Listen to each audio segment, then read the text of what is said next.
a super epic exploration of Sci-Fi Fantasy Saturday. And my topic is Spirit Island, a cooperative settler destruction strategy game. If you want to see the unboxing of this and a little bit of discussion of gameplay or overview, I'll put a link to the video in the description of this video, which is covering Spirit Island, Jagged Earth. This is an expansion to Spirit Island. It's going to add more stuff to the game. It's in a same size box as the base game. And as you can see here, it adds a whole bunch of new stuff here.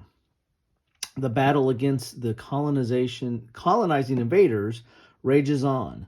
Known spirits adopt different aspects to battle the invaders, and new spirits join the fray.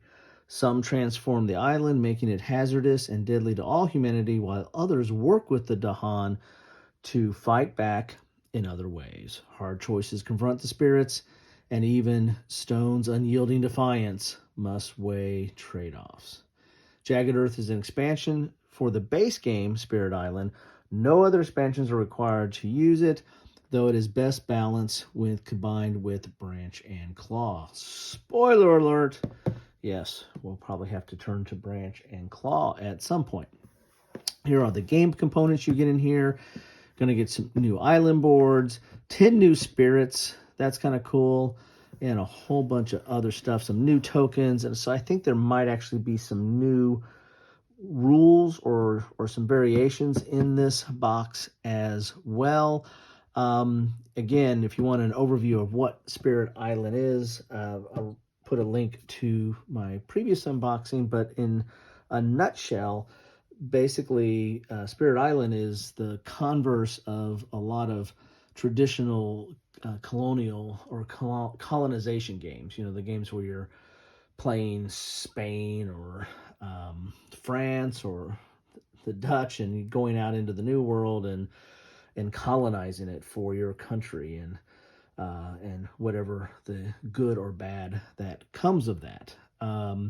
This is the flip side of that. You're the island. You are playing a spirit on that island. And there's like 8 spirits in the base game, and there's like 10. Looks like there might be 10 new ones here, and then all the other expansions add something new to it. But you're playing one of these spirits, which are an embodiment of nature itself, some form of nature that is fighting back the colonists and trying to kick them off the island. And the Dahan are the, which mentions up here, they're kind of the settlers or the indigenous people of the island. And you generally get along with them, and they kind of get along with you, but they're not trying to destroy the island, or their efforts are not, destroying the island like the colonists are. So that wasn't going to give a summary, but there I did. I gave a little bit of a summary. So let's get open the box here and see what we have inside. There are inserts in the base game. They're kind of flimsy, but there are some plastic inserts.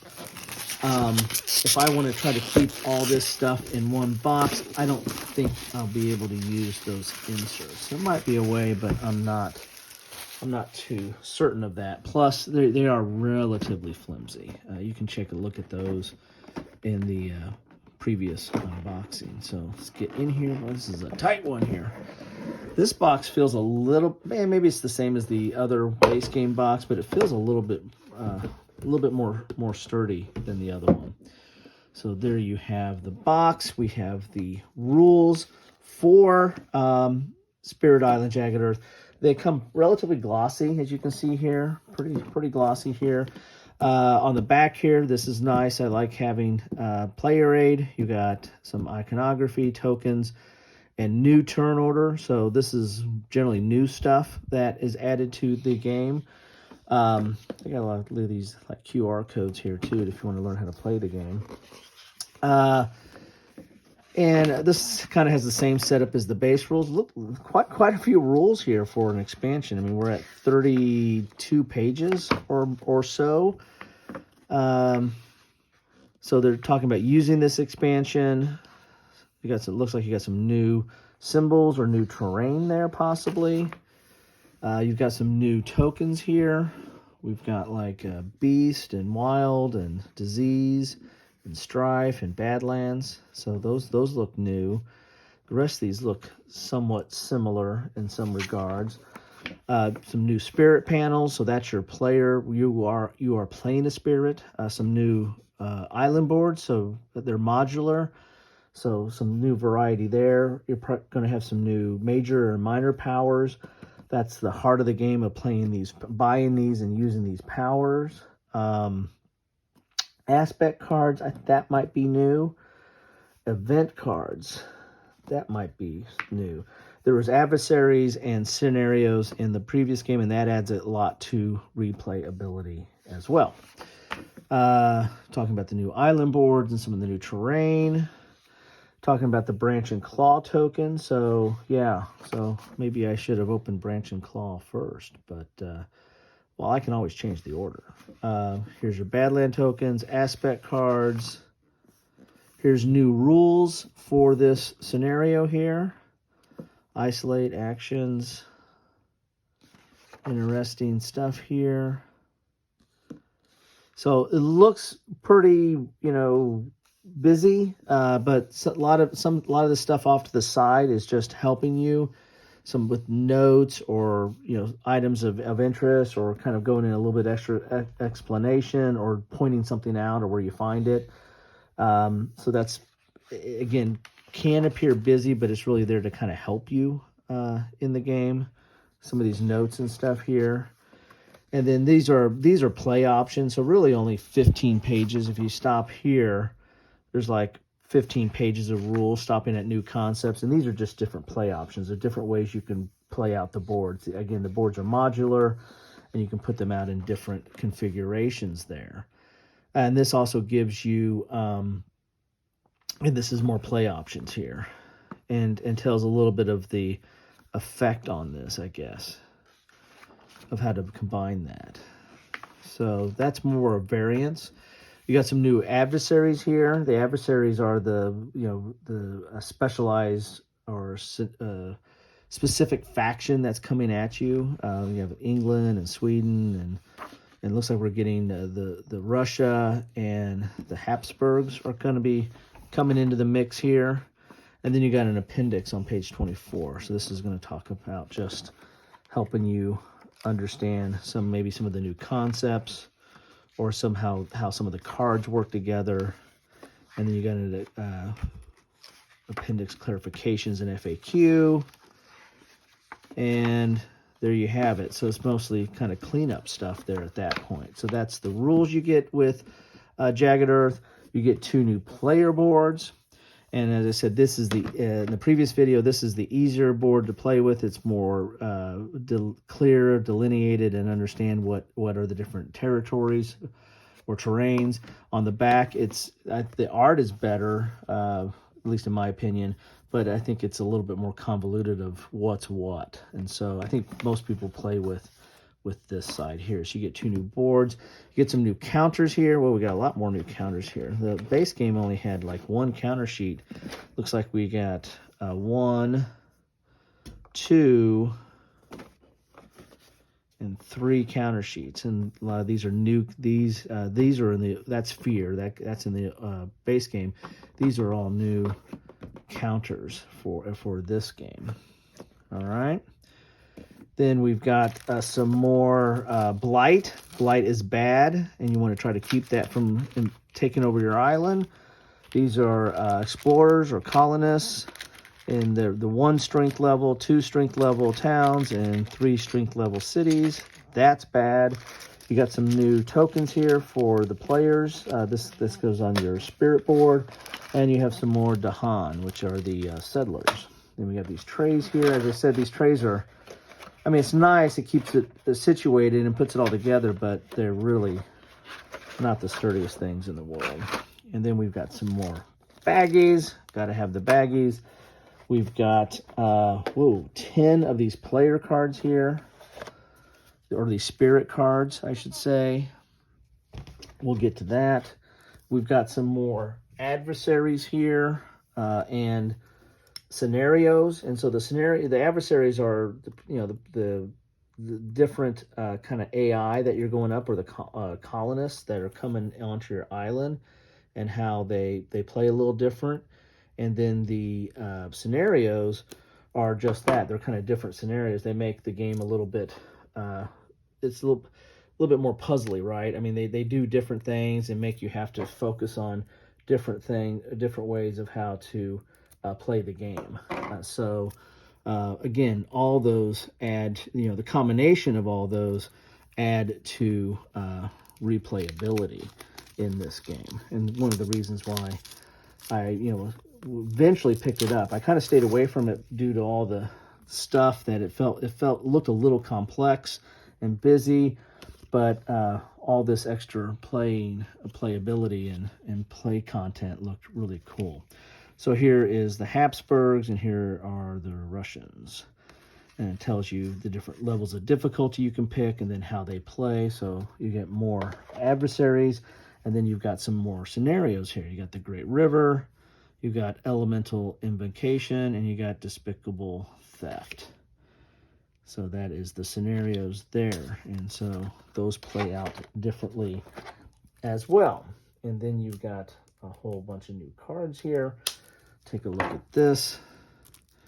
And you have two types of powers in here. You can see minor power right there. I don't know if any of those power cards are in here, but you have minor and major powers.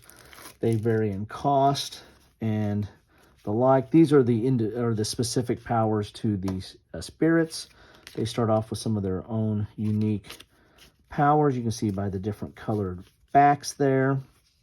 And then it looks like we got some events here. We'll take a look at that in a second. But so here are the cards that start off with the different spirits here. And you're going to have a cost. You're going to have a color, like blue means it's a turtle, so it's slow. It plays after the colonists. Red is fast. It plays before the colonists. And there's all the different abilities and requirements, and then some elemental symbols that help you fuel your individual powers. As I said, there's a lot going on in this game. So with these cards here, we've got some events. This looks like is a player aid talking about some events and this isolate ability or status. And then you've got tokens here, some of the new tokens and what they do. You've got some minor powers here, and they're usually cheaper, either 0 or 1, and don't give you as much effects as you might have with a major power, which is going to cost more. But when you take on a major power, you have to eliminate a power that you already have in your hand or in your possession. So you can use that to kind of streamline your hand like a deck builder, but you're also limiting your options as well. So there's some more minor powers there, and then you got these major powers. As you can see, the major powers are going to cost more. Where the minor are all 0 and 2, these are up, like there's a 6. A lot going on there. And there's a 5. And so there's your major powers. And then fear. Fear is good. Fear is the mind killer. You want to have fear this helps you get rid of the colonists. It drives them off if you get so a high level of fear, the colonists are saying this island ain't worth it. Events, this is new from the base game. So I have to read up on those and how those work. So you got some events here. That's cool. That's something new. And then this is the island status. You've got still healthy and blighted. You start off at healthy, and different scenarios, I guess, might change that. But, you don't want to be blighted. That becomes a problem. And then we've got some aspects here. So I think these are things that change some of the base spirits, the spirits that come in the base game. These look like they're from the same spirits that are there, but maybe the aspect changes. They do something a little bit different in this game, or with this expansion. So there you have that. Then we have, don't know what these are, but let's take a look at this and see what we have here. And don't know what these are. So they look interesting. Maybe these are, I don't know, events or something? Huh. So it changes up stuff. Looks like they're talking about adversaries. They're talking about powers. They're talking about all kinds of stuff. So I'll have to read up on that. That's something I'm just not aware of. Now let's take a look at what you all came here for. What are the new spirits you get here? Let's start off with the backside, because when you look at the backside, you get it gives you a history, a little context of that spirit, how you set it up, what its play style is, kind of a strategy guide.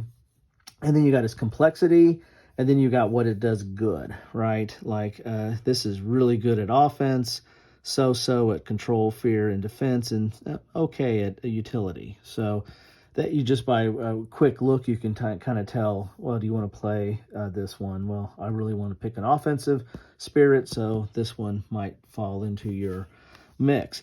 This is the play board. This gives you what your growth are. These are your different actions or growth actions that you get to pick.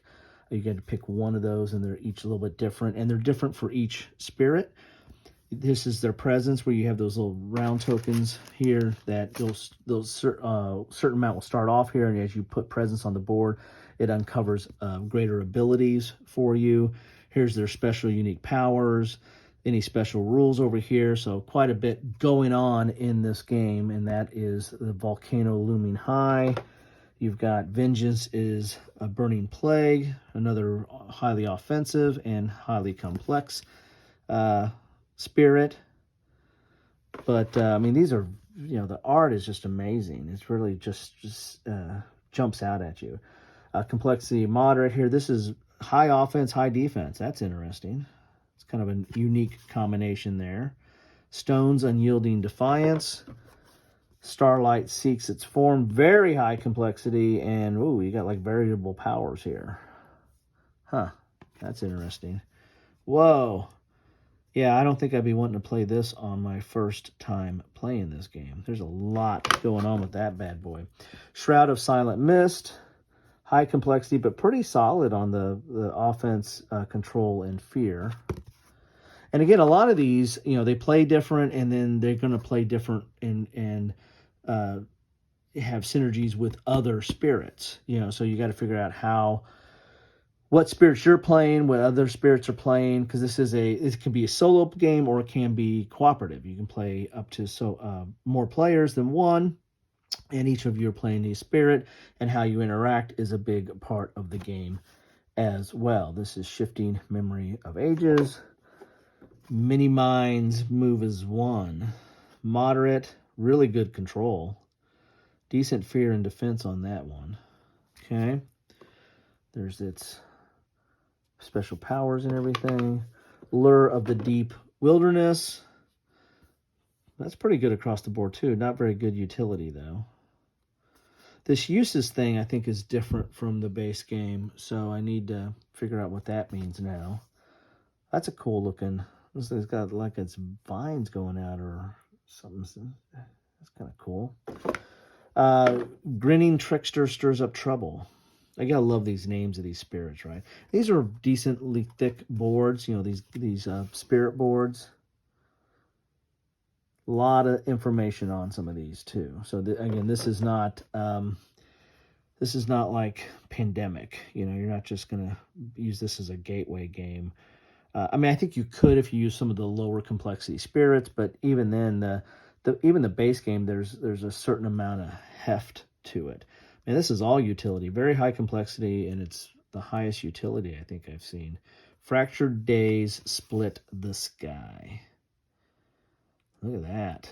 So there you have it. That is what you get in a box of Jagged Earth, an expansion to Spirit Island. Got a lot of stuff here. Don't know if I can put it all back in. So that's going to be my test. Can I put all this back in either in this box or in one box? There you have it. Spirit Island, Jagged Earth. Take a look at the earlier video. And if this interests you, check it out. If not, then maybe this video helps you shy away from it. I stayed away from this for a long time, but I heard so many good things about it, and it was on the top of so many lists, or in the top 5 or 10 of so many lists of games, best games out there, especially like solitaire play, that I decided to pick it up. So anyway, thanks for stopping by. On to the next box.